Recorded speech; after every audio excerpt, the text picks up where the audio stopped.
खुलुमबाय बेयो बड'लेण्ड इंखं टेलिभिजन दिनै 18 मे 2022 बुधबार खालि सानसेनि बरादखौ नोंथांमोननि खाथियाव लाबोदों आं सदानन्द दैमारिया।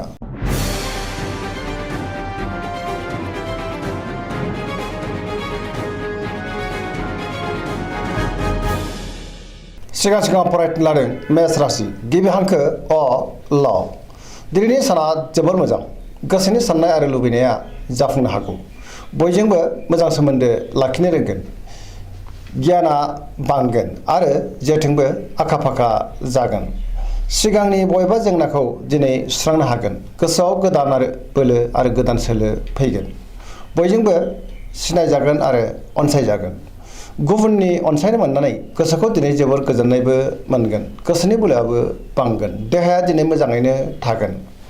मोननो गोनांफोरखौबो दिनै मोननो हागोन। रांखावरियाव दिनै जोबोर मोजां। बेफार फालांगियावबो दिनै जोबोर मोजां होनजायो। मावनो लानाय खामानिखौ थि समावनो आरो गोरलैयैनो मावफुंनोबो हागोन। न'खराव बिसि फिसायनि गेजेराव अनलायनाय फैगोन। समाजावबो दिनै गोबां मान मोननो हागोन। सेंग्रा सिख्लाफ्रा गोसोनि साननायखौ फोरमायलायनो हागोन आरो गोसोआ दिनै जोबोर रमान्टिकबो जागोन। जेरावखि थाङा मानो मोजाङैनो दावबायनो हागोन आरो हान्थिनोबो हागोन। गुबुनजों बाख्नायजानो हागौ। पजिटिभ एनार्जिनि गोहोमबो गोग्लैगोन।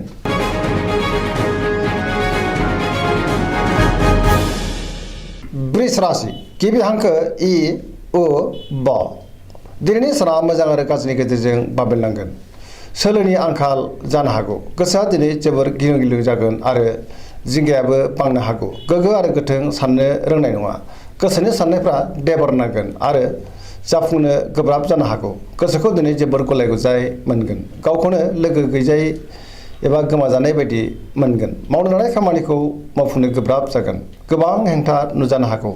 रांखावरियाव मोजां, नाथाय अब्लाबो खरसायाबो बांगोन। बेफार फालांगियाव मोजां होनजायो, मुलाम्फा मोननो हागोन। न'खराव बिसि फिसायनि गेजेराव एना एनिबो फैनो हागौ। देहाया मोजाङै थागोन, अब्लाबो नाथाय जानाय लोंनायाव सांग्रां जानांगोन। गुबुननि गोसोखौ बोनो हानाय नङा।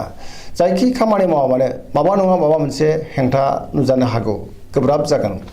सोरबा लोगोनिफ्राय गाज्रि खौरांबो मोननो हागौ। सेंग्रा सिख्लाफ्रा गोसोखौ जोबोर आला खाला मोनगोन। नेगेटिभ एनार्जिनि गोहोमबो गोग्लैनो हागौ।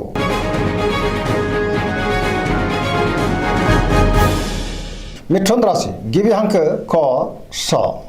दिनैनि साना मोजां आरो गाज्रिनि गेजेरजों बाबेनलांगोन। गोसोनि साननायफ्रा देबर नांनो हागौ। गुबुनजों रायज्लायनो गोसो जानाय नङा। सिरि सिरि थानो सानगोन। सोरनिबा सायाव गोबां दुखु मोननोबो हागौ। गोसोखौ दिनै जोबोर गुलाय गुजाय मोनगोन। सोरबा लोगोनिफ्राय गाज्रि खौरां फैनोबो हागौ। देहाया मोजाङै थागोन। रांखावरियाव मोजां, बेफार फालांगियावबो मोजां होनजायो। न'खराव अनलायनाय फैगोन। लाइमोनफ्रा जोबोर आला खाला जानो हागौ। फरायसाफ्रा फरायनायाव गोसो दुंखांगोन आरो मोजां फिथाइ मोनगोन। अब्लाबो नाथाय नेगेटिभ एनार्जिनि गोहोमबो गोग्लैनो हागौ। सांग्रां जानांगोन।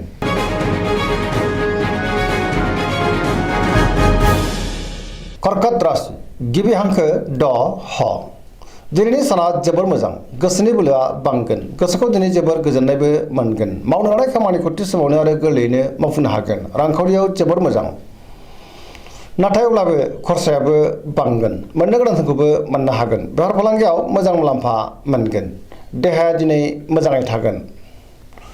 गोबां रोखोमनि मोजां खाबु फैनोबो हागौ। सोरबा लोगोजों बाख्नाय जानोबो हागौ। पजिटिभ एनार्जिनि गोहोम गोग्लैगोन। गुबुननि हेफाजाबखौ मोननो हागोन। न'खराव बिसि फिसायनि गेजेराव अनलायनाय फैगोन। बिदा फंबायजों मोजां सोमोन्दो थागोन। पजिटिभ एनार्जिनि गोहोमबो गोग्लैनो हागौ।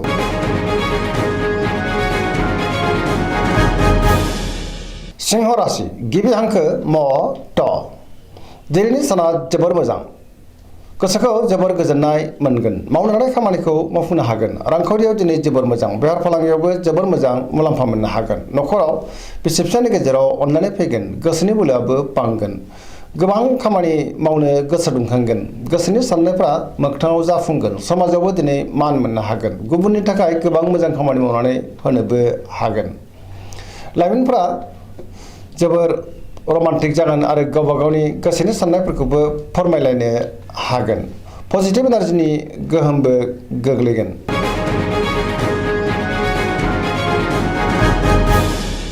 कन्या राशि गिबि हांखो प ट दिनैनि साना जोबोर मोजां मोनफ्रोमबो बिथिङावनो सांग्रां जानो रोंगोन बयजोंबो गोरोबनानै खामानि मावनो हागोन गुबुनजों मोजां सोमोन्दो लाखिनो रोंगोन गोसोनि साननायफ्रा मोगथाङाव जाफुंगोन गोसोखौ दिनै जोबोर गोजोननायबो मोनगोन सोरबा लोगोनिफ्राय मोजां खौरां फैनोबो हागौ समाजाव दिनै गोबां मान मोननो हागोन मावनो लानाय खामानिखौ थि समावनो आरो गोरलैयैनो मावफुंनोबो हागोन सिगांनि बबेबा आद्रा खामानियाबो दिनै मावफुंजागोन गुबुननि गोसोखौ गोरलैयैनो बोनो हागोन रांखावरियाव मोजां बेफार फालांगियावबो दिनै मोजां होनजायो देहाया दिनै मोजाङैनो थागोन न'खराव बिसि फिसायनि गेजेराव अननानै फैगोन सेंग्रा सिख्लाफ्रा गावबा गावनि गोसोनि साननायखौ फोरमायलायनो हागोन आरो गोसोआ दिनै जोबोर रमान्टिकबो जागोन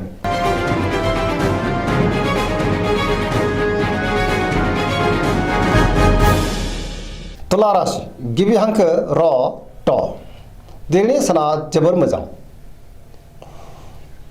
सोरनिबा अननाय मोननानै गोसोखौ दिनै जोबोर गोजोननाय मोनगोन जेरावबो देरहासार जागोन पजिटिभ एनार्जिनि गोहोमबो गोग्लैगोन गोसोनि बोलोआ बांगोन गोसोखौ दिनै जोबोर राफोद मोनगोन गोसोनि साननायफ्राबो मोगथाङाव जाफुंगोन सुथुरखौ गोरलैयैनो फेजेननो हागोन मावनो लानाय खामानिखौ थि समावनो आरो गोरलैयैनो मावफुंनोबो हागोन सिगांनि बबेबा आद्रा खामानियाबो दिनै मावफुंजागोन देहाया मोजाङैनो थागोन रांखावरियाव जोबोर मोजां मोननो गोनांखौ मोननो हागोन बेफार फालांगियावबो जोबोर मोजां मुलाम्फा मोनगोन न'खराव बिसि फिसायनि गेजेराव अननानै फैगोन बिदा फंबायजों मोजां सोमोन्दो थागोन समाजाव गोबां मान मोननो हागोन सोरबा लोगोनि हेफाजाबबो मोननो हागौ आगुनि सोरबा लोगोजों बहाबा लोगो मोनज्लायनोबो हागौ लाइमोनफ्रा जोबोर रमान्टिक जागोन आरो गावबा गावनि गोसोनि साननायखौबो फोरमायलायनोबो हागोन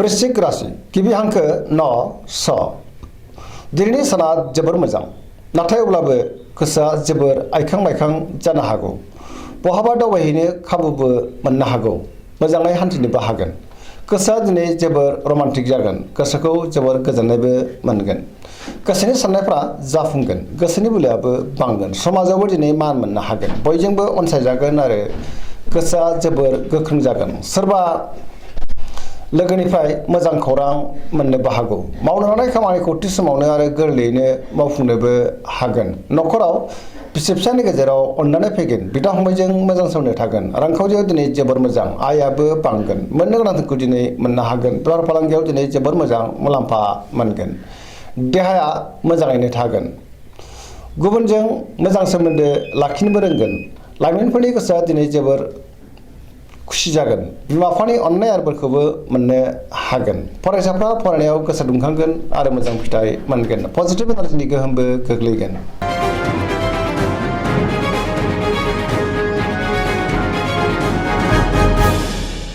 धनु राशि गिबि हांखो ध फ भ दिनैनि साना जोबोर मोजां बयजोंबो अनजागोन आरो मान होजागोन सुरखौ गोरलैयैनो फेजेननोबो हागोन गोजोननि आंखाल जानाय नङा पजिटिभ एनार्जिनि गोहोम गोग्लैगोन मावनो लानाय खामानिखौ थि समावनो आरो गोरलैयैनो मावफुंनोबो हागोन गोसोनि साननायफ्रा मोगथाङाव जाफुंगोन रांखावरियाव दिनै जोबोर मोजां मोननो गोनांखौ मोननो हागोन गोबां धोन आरजिनोबो हागोन बेफार फालांगियावबो दिनै गोबां मुलाम्फा मोननो हागोन न'खराव बयजोंबो गोरोबनो रोंगोन समाजाव गोबां मान मोननो हागोन बयजोंबो अनजागोन आरो अनसायजागोन देहायाबो मोजाङैनो थागोन गोबां रोखोमनि जेंनाफोरखौ दिनै सुस्रांनो हागोन फरायसाफ्रा फरायनायाव गोसो दुंखांगोन आरो मोजां फिथाइ मोनगोन लाइमोनफ्रा जोबोर रमान्टिक जागोन आरो गोसोनि साननायफोरखौबो फोरमायलायनो हागोन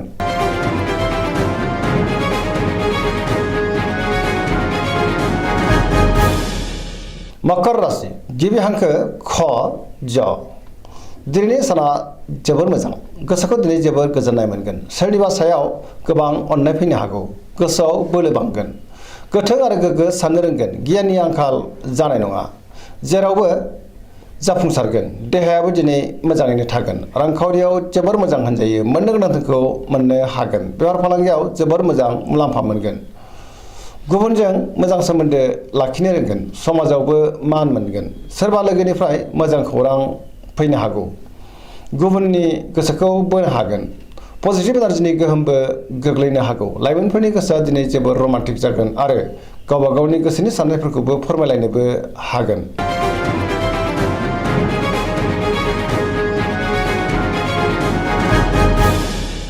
कुम्भ राशि गिबि हांखो ग स। दिनैनि साना बारा मोजां नङा। सोरनिबा सायाव गोबां रागा जोंफ्लांनो हागौ। गोसोखौ हमथानाया गाहाम। गोसोनि साननायफ्रा देबर नांगोन। गोबां मोजां मोजां खाबुफोरा एरायलांनोबो हागौ। गोसोआव जिंगा फैनो हागौ। मावनो लानाय खामानिखौ थि समावनो मावफुंनो गोब्राब जागोन। समाजाव मान मोनगोन। रांखावरियाव मोजां। बेफार फालांगियावबो मोजां होनजायो। देहाया दिनै मोजाङैनो थागोन। न'खराव बिसि फिसायनि गेजेराव अननानै फैगोन। बिदा फंबायजों मोजां सोमोन्दो थागोन। सोरबा लोगोनिफ्राय गाज्रि खौरां फैनोबो हागौ। फरायसाफ्रा दिनै फरायनायाव गोसो दुंखांगोन आरो मोजां फिथाइ मोनगोन।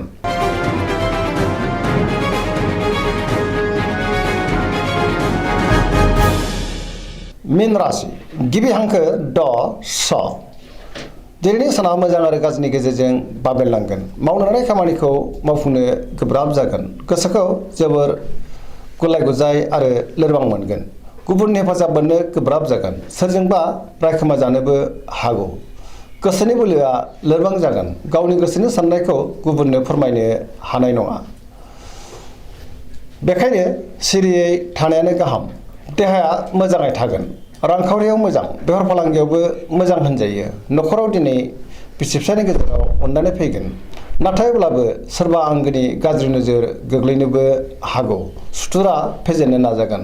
सोरबा सुथुरा गाज्रि नोजोर होखोमानो हागौ। सांग्रां जानाया गाहाम।